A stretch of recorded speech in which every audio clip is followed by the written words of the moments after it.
back with another episode of listening to Professor Parks talk. So today we're going to have a real quick video because, as you remember in class this week, we are mostly going to be looking at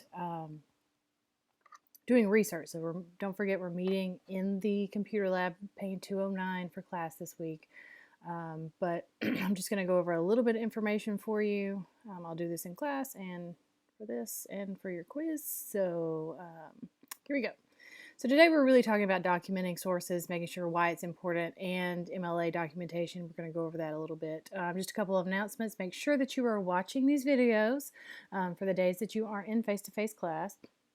Make sure you're completing your quizzes and doing the discussion assignment so you get full attendance credit. Like I said, there's a lot of y'all that are on the verge of having an issue with this attendance. So make sure that you are doing everything that you need to be doing.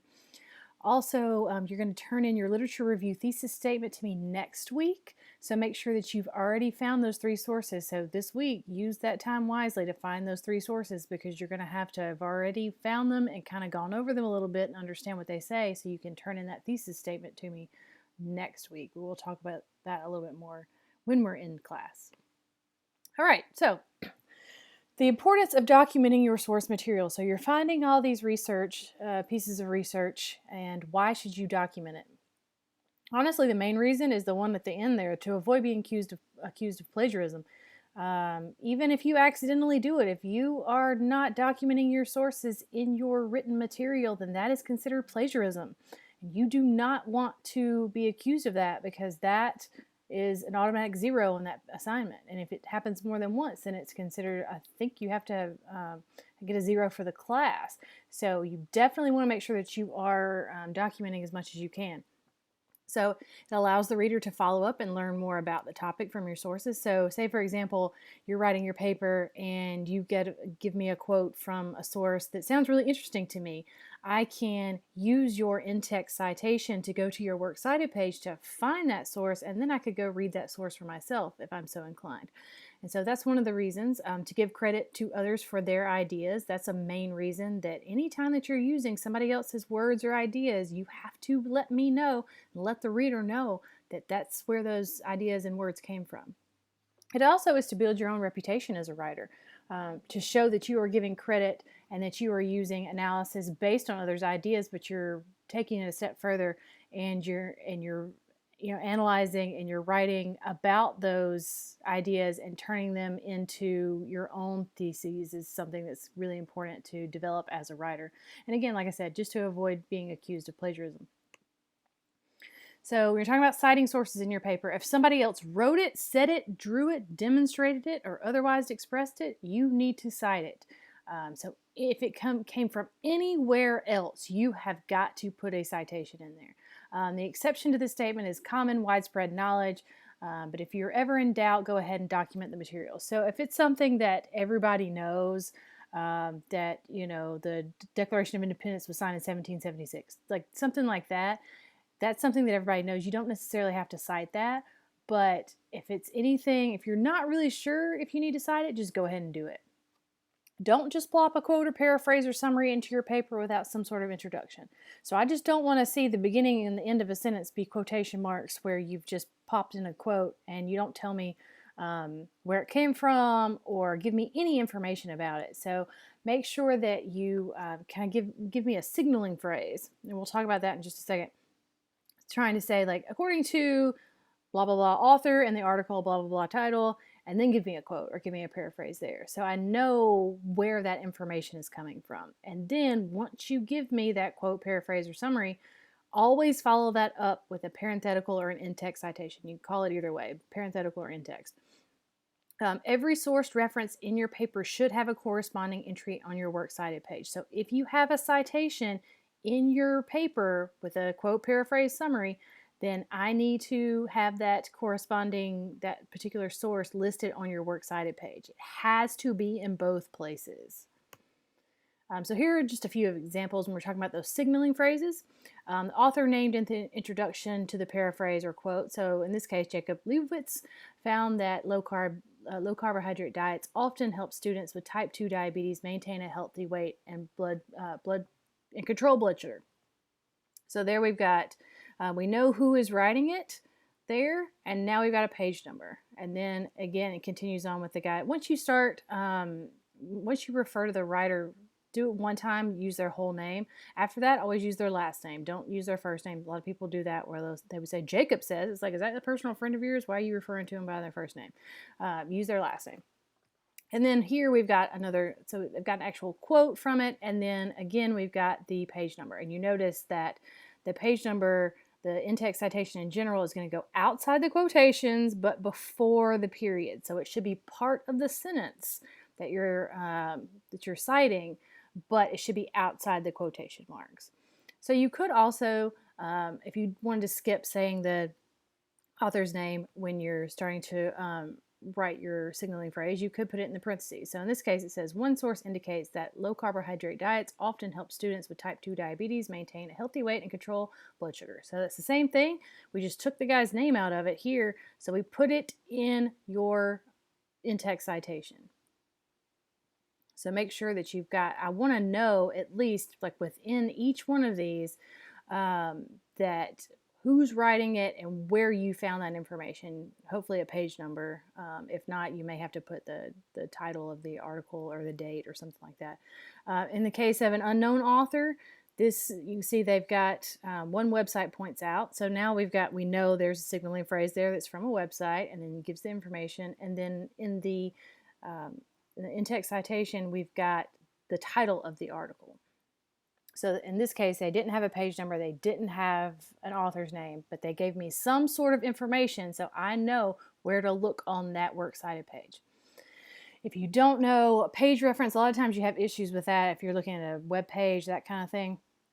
But a lot of the sources through Galileo should have page numbers on them, so you shouldn't have a problem with that. You should be using those good academic sources that they've been published somewhere that has page numbers.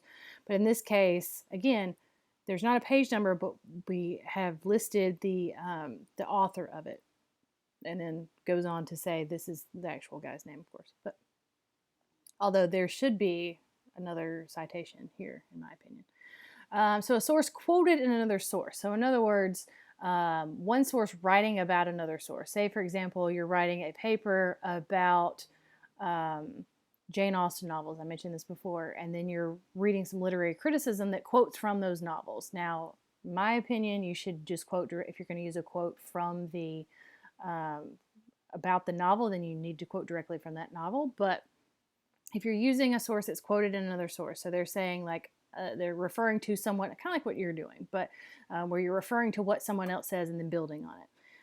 So it's called an indirect quotation. It says, for the chronically overweight, states Martin Rogers, a low carbohydrate diet may provide a viable option for weight loss. And so this is, we know that this is the person who said it, Martin Rogers, but the source was written by this person right here, Evans. So we got, this stands for quoted. So you'd say quoted in Evans. So we know the source, when you're looking for that source on the works cited page, it's going to be listed under Evans, but this is just a quote that's used within that source. So when you go to the works cited page, be careful, by the way, I want to say that about using citation creation programs. There's a lot of programs out there, and I think Word will offer to let you do it and that kind of stuff, where you just kind of put in a little bit of information and it creates the citation for you, your works cited page for you. Check those because they don't always do it correctly. So make sure that when you are when you're doing those, if you're using those programs, go back and check it. Don't just assume they're doing it right, because they don't always do it right. And we'll take off points if the citations aren't done correctly. So it depends on what you're going to put in there, what you need in there. The information included changes depending on the type of source it is. So what you're going to use for an online source, that information is going to be different than if you're using a book. So we'll look at those a little bit. I'm not going to go over each one, but I'm going to show you where you can find all that information. When in doubt, refer to the MLA handbook or Purdue OWL for how to format your references. So avoiding plagiarism, again, this is a big thing. This is one of the reasons why you need to know how to do this. Plagiarism is the act of misrepresenting someone else's work as your own. And this can also be if you do this accidentally. Now, I have a lot of people that go, oops, I forgot the in-text citation. that's still considered plagiarism. It's accidental plagiarism, but it's still plagiarism. So make sure that you're very careful about putting in-text citations for every bit of outside information you use. If you use any outside information or ideas and don't give credit for the source for your writing, that is considered plagiarism. Sometimes plagiarism is unintentional due to carelessness or disorganization, which you should avoid. We shouldn't be writing careless papers or disorganized papers. But it can still lead to penalties. That's why it's important to keep track of all sources and document cite as you go. Don't start putting quotations and paraphrasing stuff into your paper and then go, oh, I'll just go back and put the citations in later, because number one, you may miss one, you may forget, and once you go back, you may lose one of those sources, and you've got a quote that you really want to use, but you don't know where it's from, and you're like, maybe they won't notice. Trust me, I'm going to notice. So make sure that you do that as you go.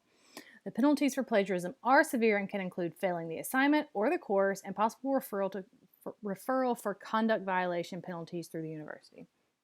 So yes, that is a serious offense, so make sure that you are not setting yourself up to be accused of that. So when to cite. My rule is usually your paper should be about 20% outside material and 80% your own words. In other words, 20% quotes, paraphrases, summary, and 80% you analyzing that, you telling me why those quotes, paraphrases, summaries are important, you telling me why the outside information you included helps develop your argument and support your argument. It should not be long blocks of outside material. I shouldn't just have quote after quote after quote without any analysis or any commentary on it. You have to include your own words, because every time you turn in a paper, I get that Turnitin score. It's like a plagiarism checker, and it tells me anytime there's any outside information. So when you quote from different sources, you're going to have a percentage score. Like, that's natural. You shouldn't have 0%, because that would mean that it was probably spin botted if it's 0%. But if you're quoting outside information, you should have, but your percentage should be in the 20 to 25 range, not in the 80 to 90 range. That means that it's just big blocks of quotes. Even if you cite those quotes, that's not you writing. That's me. I could go read those other sources if I wanted to, but that's not what I want to do. I want to read your writing and your ideas. That's why it should be mostly made up of your own words and the things that you think. So any idea or fact taken from an outside source must be cited in both the body of your paper and your list of references. The only exceptions, again, are facts or general statements that are common knowledge. Common knowledge facts or general statements are commonly supported by and found in multiple sources. So if it's a kind of a source that you find anywhere, then you don't necessarily have to cite it. But again, if you're not sure, cite it. When in doubt, cite it. All right, so in general, when you're talking about MLA documentation, you want to refer to, I always use Purdue OWL, because even as a seasoned writer like I am, I still get confused about how to format all of my sources. So in general, the information you need for a works cited page is going to be the writer's name, title of the work, the source where it was printed, in other words, a journal name or magazine or something like that printed it. If it's a book, the publishing house. If it was printed on a website, the website name. So where you actually found it, the overarching entity that printed it in the first place, the date it was printed, and the date you accessed or looked at the material. So I need to make sure you keep up with those dates, not only the day that it was written, but the day that you actually pulled it up and looked at it, because you don't know. They may go back and change it between the time you looked at it and the time that you turn in your paper. And if I go back and look at it and go, no, the source didn't say that. If I don't have an access date, you can say, look, this is what it said when I looked at it. So just a real quick look at Purdue OWL. So when you search it, this is what will come up. And again, we're not going to go all over all of these, but this is just a way for you to kind of find through it.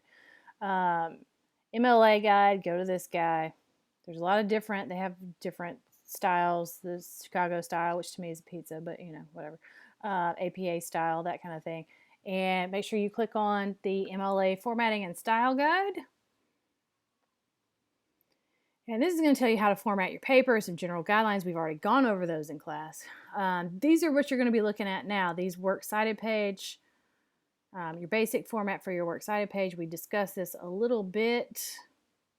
And you see this right here. It says cite your source automatically in MLA. Now you can try to use that, but again, these citation machines don't always get it right. So even though this is Purdue OWL, double check this and make sure that they are doing it properly. So that's kind of the basic idea for it. And then you've got all these different other different types of sources and how you're going to cite it. So this is the general format for any citation: the author, so whoever wrote it, the title of container, in other words, where it was published, that kind of thing. Other contributors. Now, you may not have all this information. This may not be included in your particular source, but these are just the general format for every bit of information you could put in there if it has it. The version and edition, that's especially true for journals. You're going to have a version or an edition number, and then you're going to have the volume, and then usually an issue number as well. The publisher, publication date, locations. This is, if you're using certain page numbers from it, like say for example you're going to use one chapter in a book, you would just show me, you wouldn't list the whole, you would list the whole book, but then you would also tell me I use pages 43 through 75, something like that in there. So these are all these different information that you need. So you've got the basic book format, book with one author, book with more than one author. And then periodicals, those are going to be the journals that you're looking at. Electronic sources, that's going to be like web pages. If you're using, you're finding journal articles and that kind of thing online, then you're going to not only cite the journal, but you're going to show that it was an electronic source. So you would show that you got it through Galileo, that it came through LexisNexis, or it came through EBSCOhost, one of those kind of things. And then there's a list of some other common sources. That's where we're looking at showing how, if, say for example, you interview someone in person or via email, then, or over the phone, anything like that, that's a way you have to cite that. That's a source, even though it's a real person that you're talking to, that's considered a source. If you use a YouTube video, if you're using documentaries, if you're using any kind of videos, or if you're quoting from music, if you're quoting from TV shows, these are going to be some different ways that you look up all these different types of sources, and it'll tell you based on the type of source you're using how you should cite that. So we'll go over it a little bit more in class, but that is going to be the basics that we are doing today. So if anyone has any questions, please let me know. Otherwise, I will see you in the upstairs computer lab this week.